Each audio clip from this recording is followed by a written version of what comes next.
Ya se ve.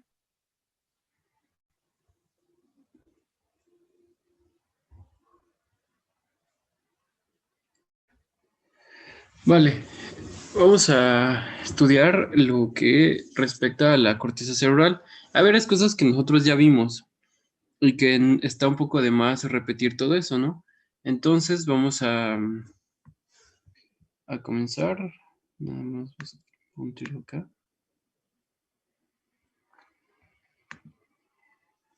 Primero, esto es algo que nosotros ya recordamos. Sabemos que está organizado en columnas, sabemos que existen estos niveles que vamos a encontrar, que son 6 básicamente, y que en el primero y el segundo encontrábamos las que venían conexiones de ahí mismo, del encéfalo, ¿no?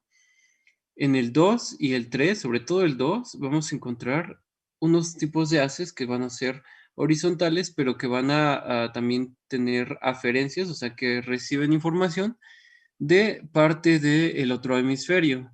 Es decir, que son intracorticales y se comunican a través del cuerpo calloso, ¿vale? Siempre recuerden que el cuerpo calloso nos permite que nuestro cerebro sea uno y no dos, o sea, que sea un conjunto y no izquierdo y derecho. El 4 recibe las señales sensitivas. Nosotros ya vimos las dos vías sensitivas, la dorsal hemiscomedial y la columna lateral, y ambos llegan a este nivel, al nivel 4. El 5 y el 6 son de eferencias, es decir, son motores, ¿vale? Solamente cambia el lugar hacia donde se dirigen. El 5 tiene estas células grandotas que se llaman células de Betz y son los que tienen estas aferencias hasta el tronco del encéfalo o incluso hasta toda la médula espinal. Y el 6 es el que se va a enviar las señales hacia el tálamo. Hay que recordar que el tálamo es una vía de entrada para los ganglios basales. También vamos a recordar que el tálamo y la corteza funcionan en consonancia. No puede haber uno básicamente sin el otro, ¿vale? Si ustedes, bueno, incluso a veces se le estudia por separado como una unidad, anátomo o funcional, la corteza cerebral y el tálamo como una unidad tálamo-cortical, que si tú destruyes una zona con representación cortical en el tálamo, puedes incluso hacer que esta persona ya no tenga esta función a nivel de la corteza, porque tiene que pasar a través del tálamo. Esto ya los hemos visto, no es tan relevante. Y aquí vamos a ver lo que les decía. Sobre todo, aquí, bueno, esto es un poquito de anatomía. Funciones complicadas por áreas corticales específicas. Nosotros ya estudiamos zonas primarias. Por ejemplo, nosotros ya vimos que a través de esta cisura, que es la de Rolando, hacia adelante es la parte motora y hacia atrás es la parte sensitiva. Hablábamos de una corteza sensitiva primaria. Bueno, aquí está, una corteza motora primaria. Una auditiva primaria. ¿Alguien me recuerda qué zona de Brodmann es? La auditiva primaria.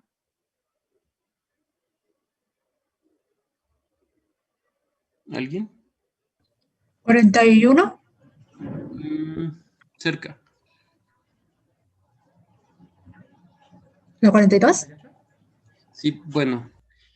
Bueno, aquí también va a estar la zona 41 y 43, y aquí es donde vamos a encontrar la zona auditiva primaria. Ahora, la zona visual primaria, 17 y 18, la que se encuentra en la parte occipital, ¿vale? Estas son zonas primarias. Y vamos a valer el cerebro a través de estas. Toda la parte sensitiva que viene de toda la periferia se va a concentrar acá, pero esto va a tener lugares de relevo para el procesamiento de la información. Y a partir de acá y de forma excéntrica, o sea, saliéndose de acá, centrífuga, vamos a ver que va a empezar a procesarse toda esa información y a medida que se junte con otras zonas primarias, es así como nosotros vamos a identificar que esta área de asociación va a tener importancia de ambas zonas primarias. Es decir, si nosotros hablamos de una zona, por ejemplo esta, que es la corteza de asociación parieto-occipito-temporal, más o menos por acá, podemos inferir que tienen aferencias tanto de la zona visual primaria como zona visual primaria, como la zona auditiva primaria. Y ahora si nos vamos un poquito más arriba, acá, por ejemplo, podemos decir que todo aquí va a recibir tanto de la zona sensitiva primaria, la zona auditiva primaria y la zona visual primaria, ¿vale? Entonces, toda la parte que no es primaria son partes de asociación.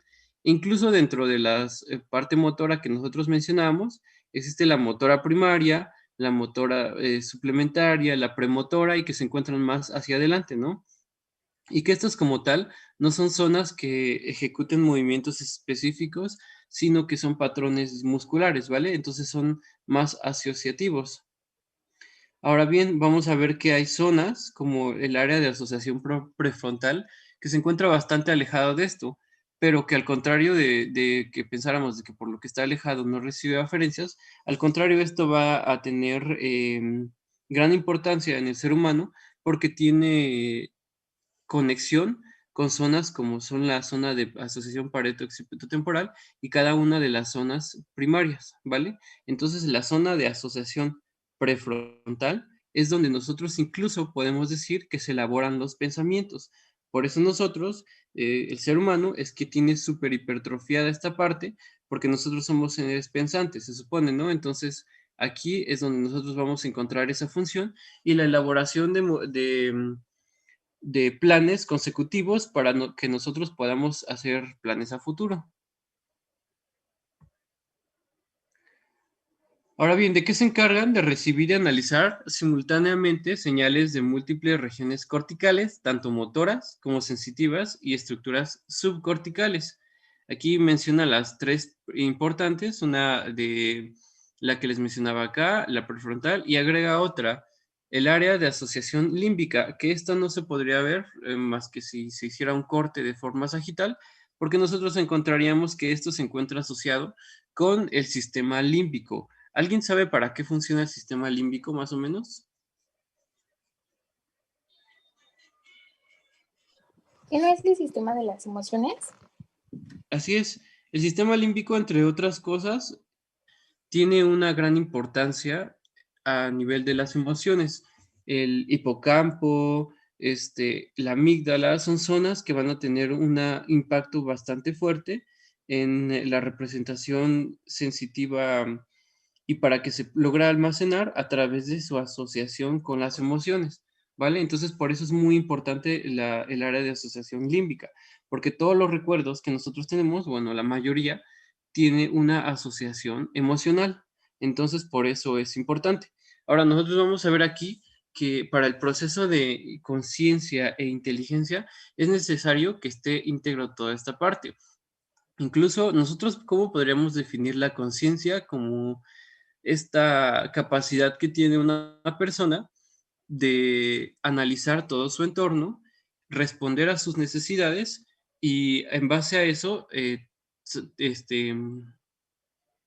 responder a los estímulos. Es decir, nosotros tenemos que integrar todo lo que observamos, todo lo que percibimos, analizarlo y en base a eso y en base a lo que nosotros necesitemos es la respuesta que vamos a dar. Esa sería como una definición de conciencia. Entonces es necesario que esté íntegro tanto la parte sensitiva como la parte de asociación como la parte motora. Ok, ahora vamos a ver. Esta es una zona muy importante. Permite en su parte anterior, bueno, estas son las que vamos a ver, en su parte anterior se está delimitada por las áreas somatosensitiva primaria, en su parte lateral por la auditiva y la parte posterior por la visual. Esto, pues, obviamente por las zonas con las que se relaciona, se ha estudiado que va a permitir el análisis de coordenadas en todo el cuerpo y recibe información sensitivo-visual, somatosensitiva y también auditiva. Calcula las coordenadas del medio visual, auditivo y corporal. Esto nos permite orientarnos en tiempo, espacio y persona, ¿vale? Es decir, dónde estamos, quiénes somos, cuándo estamos, ¿vale? Esto es lo que nos permite esta zona. Ahora, dentro de aquí mismo se encuentra un área muy importante, demasiado importante, un área que es de carácter bastante cognitivo, que es el área de Wernicke para la comprensión del lenguaje. que se encuentra detrás de la corteza auditiva primaria en la parte posterior. Bueno, esta área de Wernicke se ha designado como área de asociación principal, área de cognición. Es un área demasiado importante. Ustedes ya han escuchado incluso la fascia de Wernicke. Una fascia que cuando es pura, realmente solamente vemos las palabras, podemos leerlas, pronunciarlas, denominarlas, pero no sabemos qué son, no sabemos qué significan, no podemos darle un significado para que nosotros podamos integrarlo a nosotros. Realmente estamos simplemente leyendo de forma superficial, digamos, porque no estamos comprendiendo nada, cuando es puramente de afasia de Wernicke, por supuesto. Ahora, otra zona que se encuentra en relación con esto es el área de circunvalación angular, que también es necesario para el procesamiento de en este caso, de la lectura. ¿Por qué? Porque se encuentra relacionado con la corteza visual, ¿vale? Incluso ustedes han escuchado del fascículo o fascículo arcuato, pues esto es necesario para que haya una conexión. Cuando se daña esta parte, nosotros podemos leer las palabras, pero no podemos entender qué son, ¿vale? El área para la nominación del lenguaje, los lenguajes, los nombres se aprenden por proyecciones auditivas. Cuando nosotros leemos, es más, cuando nosotros pensamos, nosotros tenemos una voz interna que se supone no puedes ni subirle ni bajarle el sonido, ¿no? Esta voz interna es la cual que nos va a apoyar para nosotros tener una memoria. Es decir, nosotros vamos a analizar esto. Área de Wernicke. Pues tu cerebro no la guarda como lo que vio, sino lo guarda como lo que escucha. Entonces lo va a guardar como el área de Wernicke, pero por cómo suena o por cómo yo se lo estoy diciendo y no por cómo se ve, ¿vale? Entonces una memoria de tipo auditiva, digamos. ¿Vale? Estas zonas son muy importantes y sobre todo porque esto nos da este carácter intelectual acerca de percibir información escrita, que es una herramienta que tiene el ser humano bastante valiosa porque puedes tú almacenar información desde hace mucho tiempo, procesarla. Y si nosotros carecemos de esto, entonces básicamente estamos careciendo de esta parte intelectual denominada de esta forma, o sea, como esta memoria que nosotros necesitamos para estudiar y para desarrollarnos en este ámbito. Entonces, por eso es importante esta parte y es muy importante evaluarla. Cuando un paciente, por ejemplo, por trauma o por alguna afección que tenga a nivel cognitivo o cerebral, esto incluye el examen neurológico completo, ¿vale? Ahora, la parte de la asociación prefrontal, lo que les decía que los humanos tenemos bastante desarrollado, nos permite la elaboración de pensamientos. No sé si ustedes les da clases la doctora no, la psicóloga Betty, ¿verdad? Sí, nos dio clases el semestre pasado. ¿Ustedes no vieron el caso que a nosotros nos habló como todo un mes de esto? De un tipo al que se atravesó no sé si era una pala o algo así, en la parte de su frente. No, Bueno, nosotros incluso nos hizo hacer como hasta una maqueta y todo así. No recuerdo el nombre de este señor. Este señor, digamos que era trabajador, pero que en su trabajo se lesionó y le atravesó una varilla toda la parte de su frente y le salió por arriba. Esto es lo mismo como con las trepanaciones que se hacían antes, que se hacían como lobotomía y que te destruían la parte prefrontal. Se supone lo hacían para calmar la agresividad, que para esas cosas, pero se dieron cuenta que estas personas tenían demasiadas deficiencias y no en cuanto a lo que podían leer, observar y analizar, sino que estas personas no podían pensar a futuro, no podían tener una secuencia de lo que sucede. Y es para esto a lo que nos sirve el área de asociación prefrontal. ¿Vale? Primero, funciona con la parte motora, entonces nos va a ayudar para planificar patrones y secuencias en actos motores, o sea, para planear los movimientos, ¿vale? Recibe señales de la corteza parieto-occipito temporal, o sea que si esto recibe asociaciones o recibe aferencias de estas tres zonas primarias, Todavía que esta información ha sido procesada, se le manda al área de asociación prefrontal. También recibe señales sensitivas, especialmente a las coordenadas del cuerpo, lo mismo, y lleva a cabo el procesamiento o los procesos de pensamiento. ¿Vale? Ahora, ¿para qué también nos permite o nos ayuda? Para almacenar la memoria operativa a corto plazo. Ahorita vamos a ver un poquito de memoria. A grandes rasgos, hay a corto, mediano y largo plazo, independiente de los tipos de memoria que hay, ¿no? Esta en específico, la tipo de operativa, se refiere a la memoria motora, a la que nosotros nos sirve simplemente para realizar actos inmediatos, ¿vale? Y entonces para eso nos sirve también el área de asociación prefrontal. Y si nos dice que nos ayuda al almacenamiento de memoria, también vamos a ver que esto va a ser una zona que va a tener, bueno, todo el cerebro tiene, pero tiene una zona de alta plasticidad para la modificación de las estructuras neuronales para la memoria a largo plazo. Esta zona ya la vimos, el área de Broca.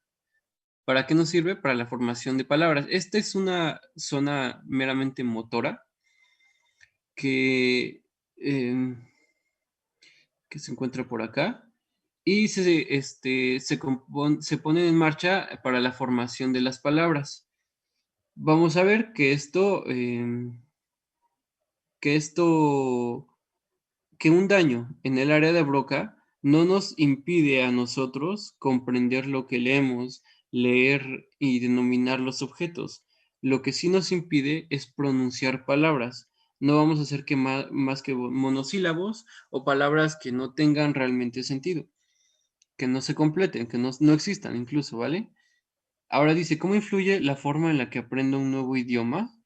Cuando nosotros aprendemos un idioma de pequeños, estamos almacenándolo en una zona. Digamos que en este cuadrito se empieza a llenar hasta acá, de puro español. Y cuando nosotros empezamos a aprender otro idioma, por ejemplo, lo más común, el inglés, entonces ya no se almacena en esta parte, sino se almacena, digamos, más arribita o más al lado o así, o incluso del otro lado. ¿Qué pasa? Que cuando se lesiona una parte, si se lesiona, por ejemplo, al lado donde estaba el inglés, perdemos esa zona, pero rescatamos el español, que es muy diferente cuando se aprenden los dos idiomas de forma simultánea, porque se guardan en la misma localización, aunque su lesión haría que perdiéramos la capacidad de comprender y hablar ambos idiomas, ¿vale?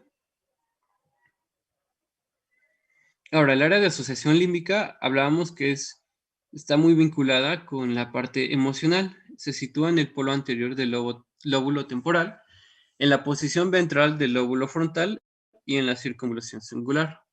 O sea, es una zona bastante grande. Queda en la profundidad de la cisura longitudinal por la cara medial de cada hemisferio cerebral. ¿Para qué nos ayuda? Para el comportamiento, las emociones y las motivaciones. Suministra el estímulo para realizar diferentes cosas.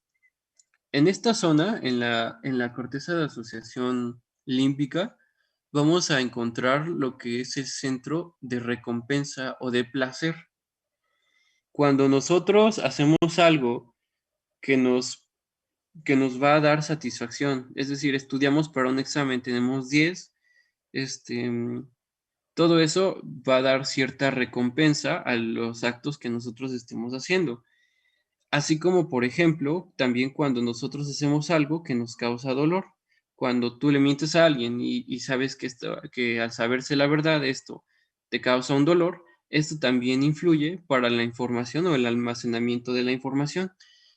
Todo lo que tenga que ver con sentimientos es posible que sea recordado de una forma un poco más fácil, porque se va a valer también del área de asociación límbica para su almacenamiento. Y esto no solamente ocurre en las personas, sino ocurre de forma sentimental, sino también ocurre en los animales y en nosotros mismos a través del dolor y el placer. Simplemente eso, el dolor y placer.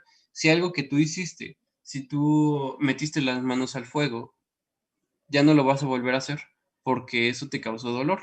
y eso se guardó en tu memoria como un estímulo nocivo que no tiene por qué volverse a repetir, ¿vale? Si nosotros comemos algo que nos gustó, se va a guardar en tu cerebro como un estímulo grato, un estímulo placentero que va a tender a ser repetido, ¿vale? Ahora, el área para el reconocimiento de caras. Aquí incluye una agnosia. Dice, es la parte inferomedial de ambos lóbulos occipitales en las caras medioventrales de los lóbulos temporales. Esta zona, contigua con la corteza visual y su porción temporal, se vincula con el sistema límbico. Ahora aquí dice una alteración cuando se daña esta zona, la prosopagnosia. Aquí dice incapacidad para reconocer las caras. Me gustaría agregar que es para la incapacidad para reconocer caras conocidas.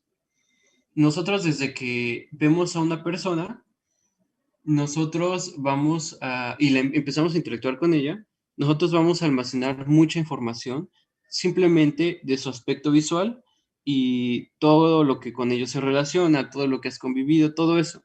Por eso es la incapacidad para reconocer caras conocidas, ¿vale? No necesariamente solo las caras. ¿Cuál es la expresión máxima de esta zona? Es cuando incluso tú te ves al espejo y no puedes reconocerte que eres tú, que recurres a métodos como tocarte la nariz, las orejas para saber que el que se está reflejando eres tú porque está dañada esa capacidad. Y esto es una zona bastante grande. ¿Por qué? Porque tiene que recibir información de asociación auditiva, visual, incluso límbica. Entonces esta zona que es demasiado grande tiene que tener un procesamiento bastante complejo para almacenar lo que son las caras familiares o las caras conocidas. Si se daña, entonces es dar lugar a una agnosia. Y bueno, aprovechando que viene aquí una agnosia, vamos a definirla como una alteración en el proceso de cognición, ¿vale? Para que sea una agnosia es necesario que no haya afección en una zona primaria. Es decir, no tenemos que estar ciegos, o sea, no tiene que estar dañada la corteza visual. No tenemos que estar sordos, no tiene que estar dañada la corteza auditiva, ¿vale? Eso no sería una agnosia, eso sería ceguera simplemente. Pero cuando nosotros perdemos la capacidad de entender lo que estamos viendo, lo que estamos escuchando, entonces ya estamos hablando de agnosias, ¿vale? Ahora, esta zona que es bastante importante, que es el área de Wernicke, aquí es donde, si ven, todas las partes así confluyen finalmente acá. Esta entonces reúne área somática, visual y auditiva. Todo lo que recibe el cerebro lo va a concentrar acá, que sería la zona de mayor entendimiento, la de mayor cognición, y está desarrollada en el área dominante del cerebro, izquierdo en los diestros, que es en su mayoría. Nosotros siempre hablamos de que, luego dicen que los zurdos son muy listos, o que los zurdos son unos genios, porque piensan que el área de Wernicke, que está más desarrollado, está en la zona izquierda y por lo tanto, perdón, derecha y por lo tanto son zurdos, ¿no? Y esto le da ciertas capacidades y cosas así. Primero vamos a definir que el ser diestro o el ser zurdo solamente definen qué mano utilizas, ¿vale? Esto es lo que determina realmente cuál es el hemisferio dominante, el lenguaje, de hecho. Entonces, esta es la zona del lenguaje, zona de cognición y el área de Wernicke que nos determina realmente cuál es el hemisferio dominante. Incluso entre los zurdos, el 70% de ellos, su hemisferio dominante va a ser el izquierdo, aún siendo zurdos, ¿vale?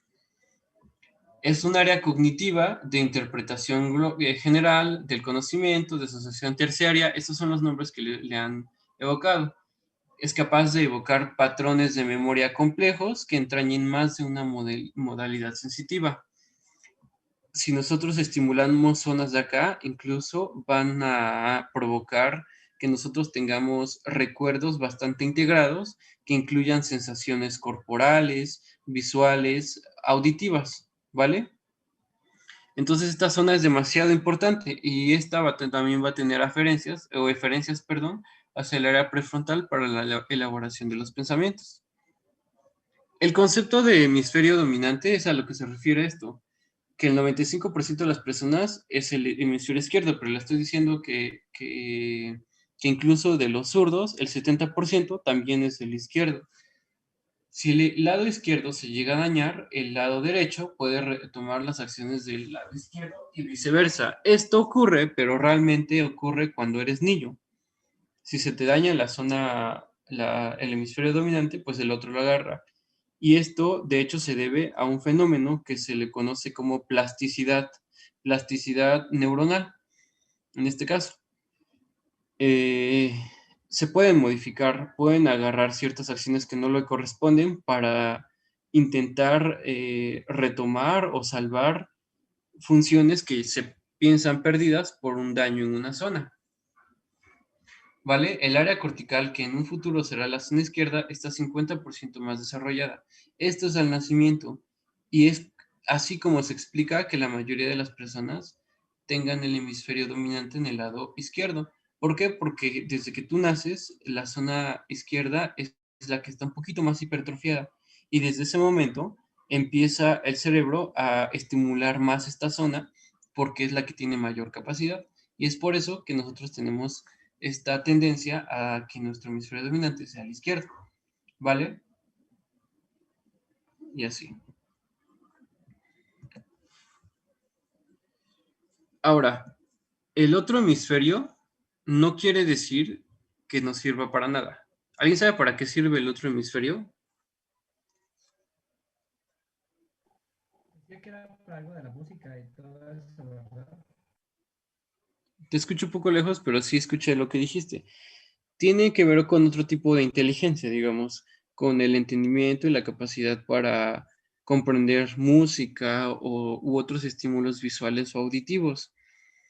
Por lo tanto, si se daña esta zona, no tiene una repercusión cognitiva tanto así, pero sí puede provocar una agnosia. Incluso esta zona, si se daña en el lado derecho, tiene un nombre. Creo que se llama, bueno, es la incapacidad para comprender música. O sea, puede pasar eso. Y no recuerdo si se llama amelodia, algo así, que tú básicamente no comprendes la música. ¿Vale? O no puedes incluso, o sea, simplemente escuchas sonidos. Qué feo debe ser eso. Bueno, ahora, los dos hemisferios van a estar conectados por esta zona, por el cuerpo calloso, ¿vale?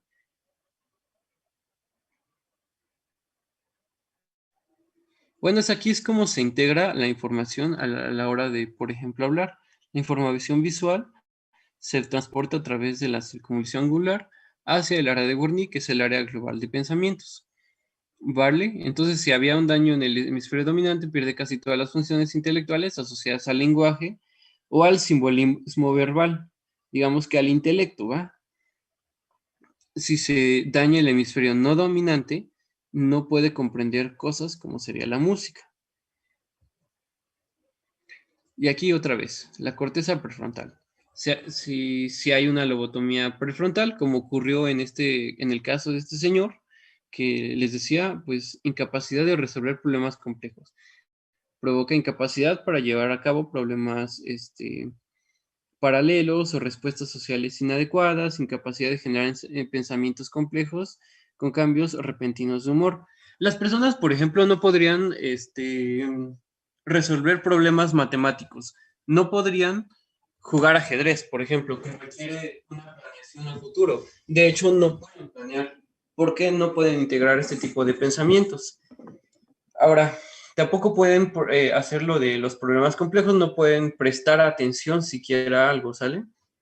O sea, su atención se pierde. ¿Cuál es la atención? ¿Qué es la atención? Es la capacidad de dirigir tus pensamientos a un único estímulo durante un tiempo prolongado. O sea, que una persona no va sin la parte de función de la corteza prefrontal, no va a poder hacer eso.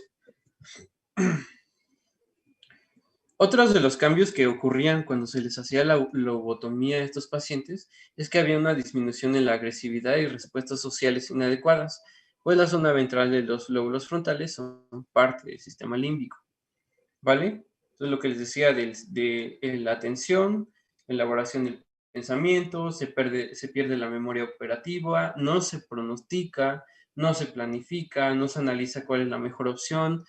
Entonces, digamos que son partes que son elementales para que una persona se desarrolle, ¿vale? O sea, sí se va a poder comunicar con todo el mundo, pero no va a poder avanzar. Ok. Bueno, estas son zonas, o más bien lugares en donde puede haber afecciones que tengan que ver con el lenguaje. El lenguaje es una de las características que se evalúa cuando se hace una exploración neurológica. Y es bastante importante porque como tiene bastantes componentes, nosotros podemos simplemente con evaluar el habla y el lenguaje, encontrar el lugar de la disfunción. Aquí viene, por ejemplo, la fase auditiva, la fase visual, que sería la ceguera para las palabras o la sordera para las palabras, ¿vale? Una fascia de Gorny, que ya dijimos que era la incapacidad de interpretar el mensaje, de entender lo que estamos viendo o leyendo. Las facetas motoras podemos encontrar la expresión de las ideas en palabras, como la formación de ideas en un acto real. Una afasia motora, ya lo mencionamos, que bueno, es así. Y ahora, de forma general, cuando esta zona, que es pequeñita, digamos, se daña, pero esta zona se daña junto con las que la rodean, entonces puede provocar lo que es una afasia global, ¿vale? Que es básicamente no puede leer, no entiende lo que está, no puede denominar nada. Ahora, ¿alguien me recuerda para qué funcionaba el cuerpo calloso?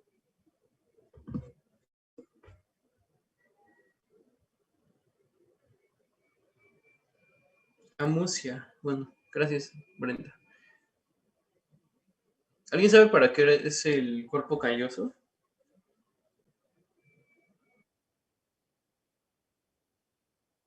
Así es.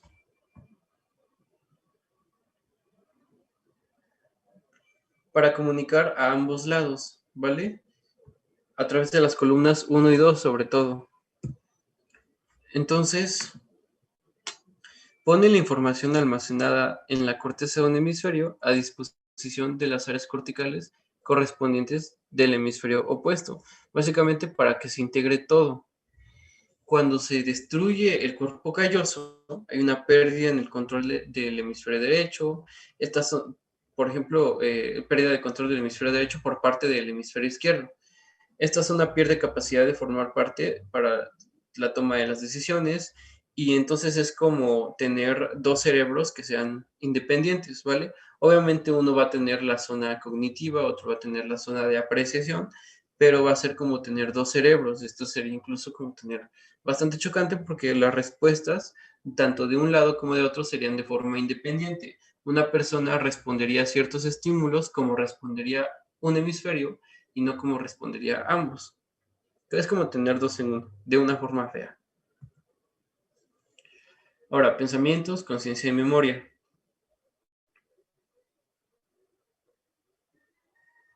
Bueno, un pensamiento va a derivar de los patrones de estimulación de múltiples componentes del sistema nervioso al mismo tiempo, ¿vale? Esta es una teoría. Como nos estamos yendo un poquito rápido, vamos a saltarnos todo este chorito. ¿Qué es la conciencia? Flujo continuo del conocimiento que tenemos sobre nuestro medio o sobre nuestros pensamientos sucesivos. Y aquí le agregaría y la capacidad de responder a ellos, que es necesario. La memoria. La memoria es algo que también se evalúa, ¿vale? Usualmente nosotros pensamos que tener mayor memoria significa recordar más cosas, pero de hecho no. La memoria tiene un sentido más negativo.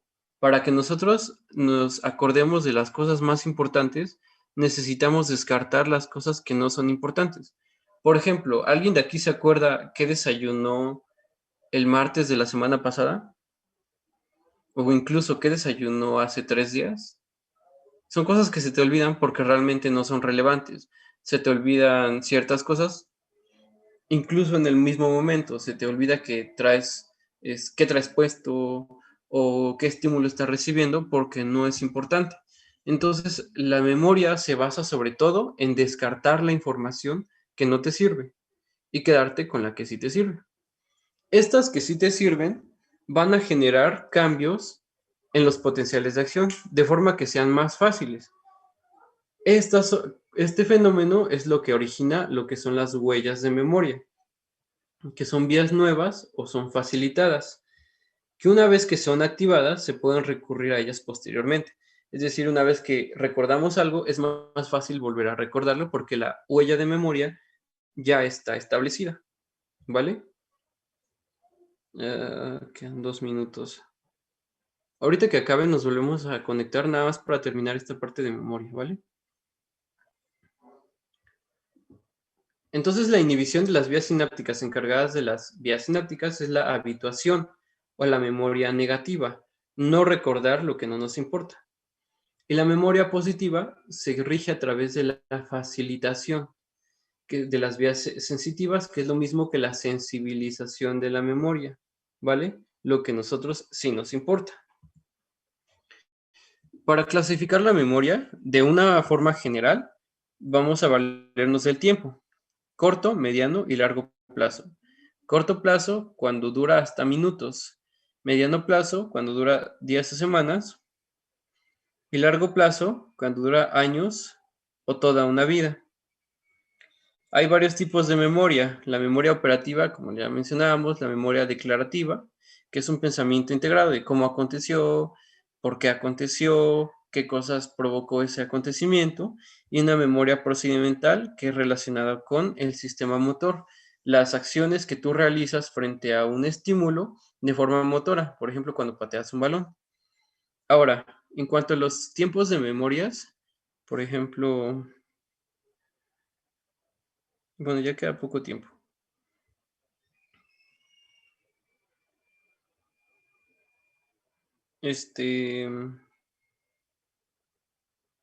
Sara, Guadalupe.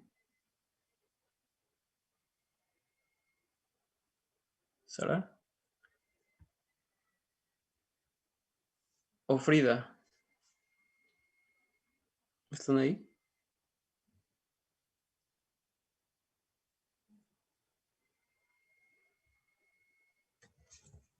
O bueno, ¿alguien puede encender su micrófono? Bueno, creo que ya queda menos de un minuto, entonces volvemos a abrir la sesión, ¿va?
¿Está Yamile?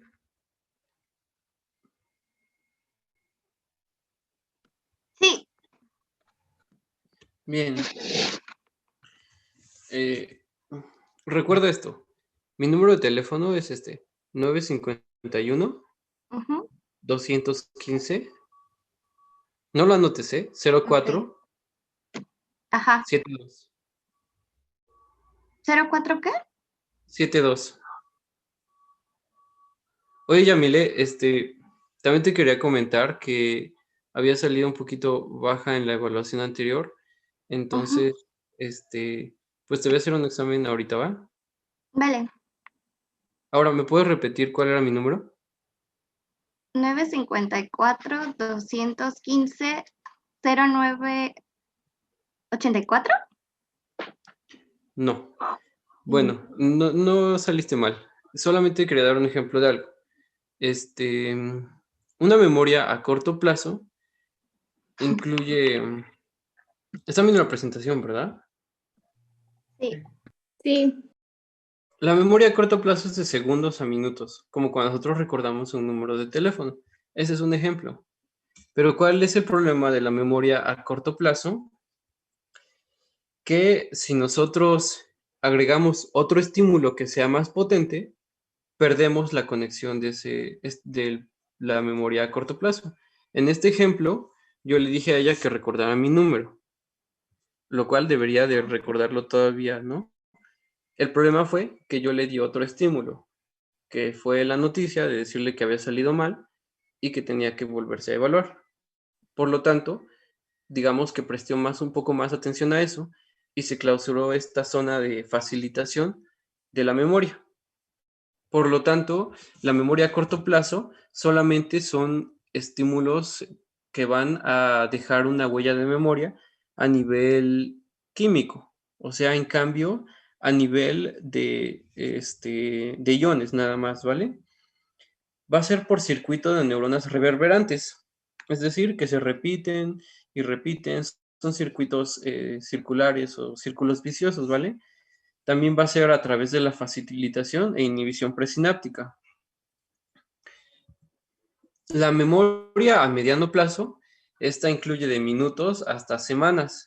Se puede desactivar y este tipo de memoria puede sufrir tanto cambios químicos como físicos. De hecho, en este ejemplo, es como se estudia a veces la memoria y los cambios que provoca. Por ejemplo, aquí simplemente es químico, de hecho, porque un estímulo sensitivo que viene aquí y que da algo que se va a guardar, obviamente tiene que, para comunicarse, liberar neurotransmisores. Y si ustedes se acuerdan, los neurotransmisores estaban acoplados o más bien guardaditos en vesículas que tenía que haber una liberación dependiente de iones calcio.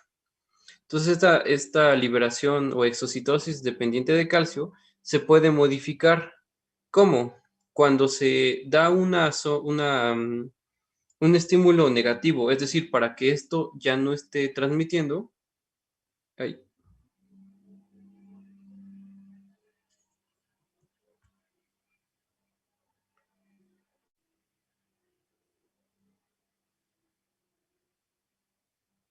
influye que acaba de correr.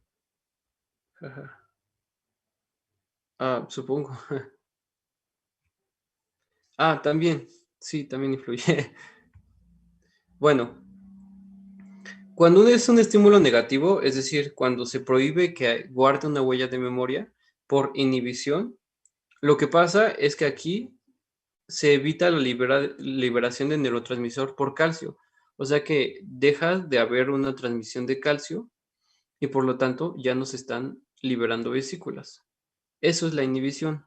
Y ahora la facilitación, como por ejemplo un estímulo nocivo, para que se guarde esta información como algo importante, va a liberar un neurotransmisor, en este caso serotonina, que actúa a nivel de los receptores y va a provocar un aumento en el AMPC cíclico, que va a provocar un cambio en los canales de potasio y de calcio para guardar más calcio y que se libere mayor calcio, perdón, mayor neurotransmisor y por lo tanto haya una facilitación.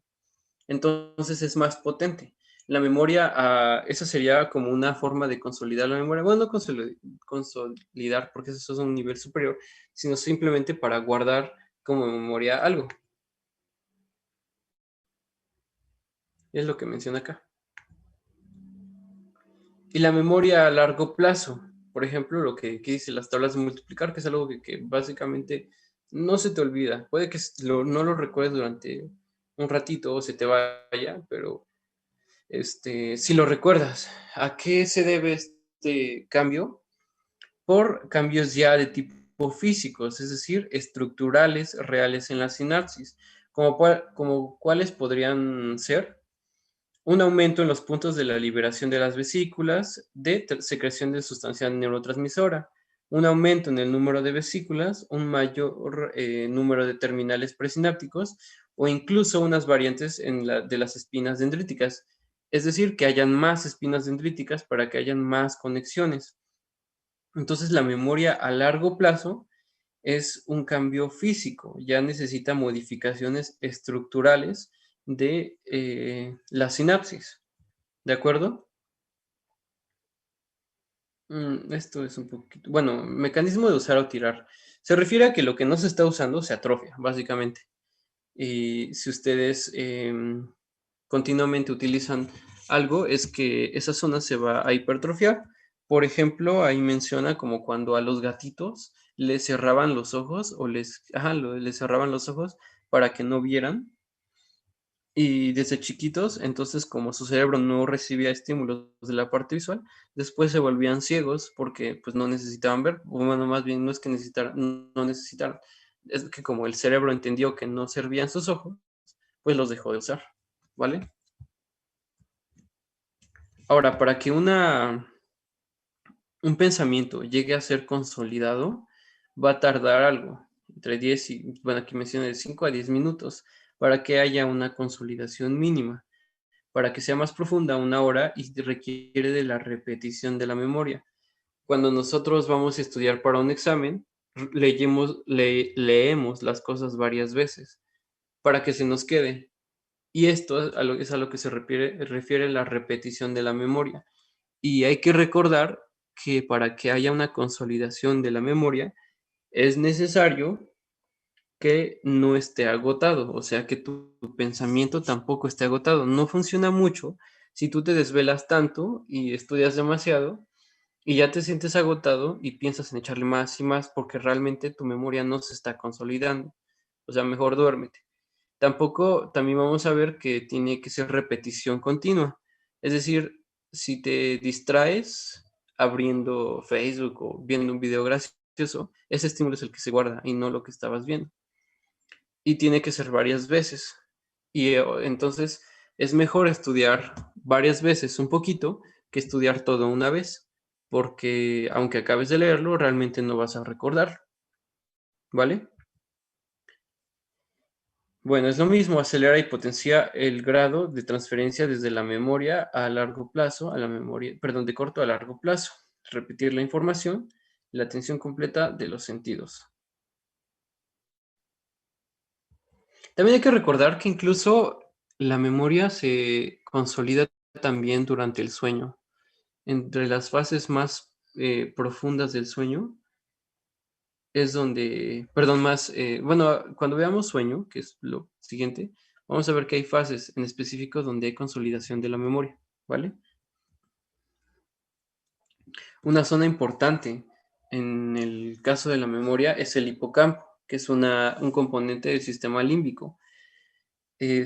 Porque tiene que ver con lo que les decía, el sentido de recompensa o castigo en el sistema límbico para mediar motivaciones. Cuando se extirpa esto, ocurre lo que es memoria anterógrada. O sea que lo que nosotros vamos guardando ya no se va a estar guardando en nuestra memoria. Simplemente vamos a olvidar lo que estemos metiéndole a nuestros pensamientos, ¿vale? Contrario a lo que es una amnesia retrógrada, que ocurre cuando hay una lesión en el tálamo, que es decir, no, perdemos de memoria lo que acabábamos de recordar, o sea, hace ayer, antier, y entre más lejos esté, es menos difícil que lo recordemos, porque ya son cambios estructurales bastante arraigados y en bastantes zonas del cerebro, por lo tanto es más difícil que haya una memoria retrógrada, que por ejemplo se te olviden cosas como quién es tu mamá, cosas así como que son de toda la vida, ¿vale? Y básicamente es eso. ¿Alguien tiene alguna duda?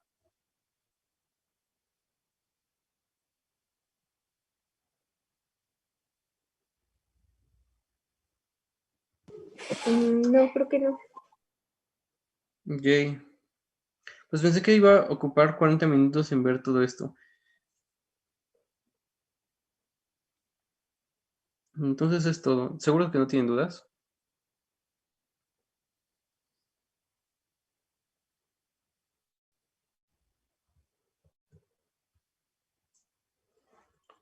Bueno.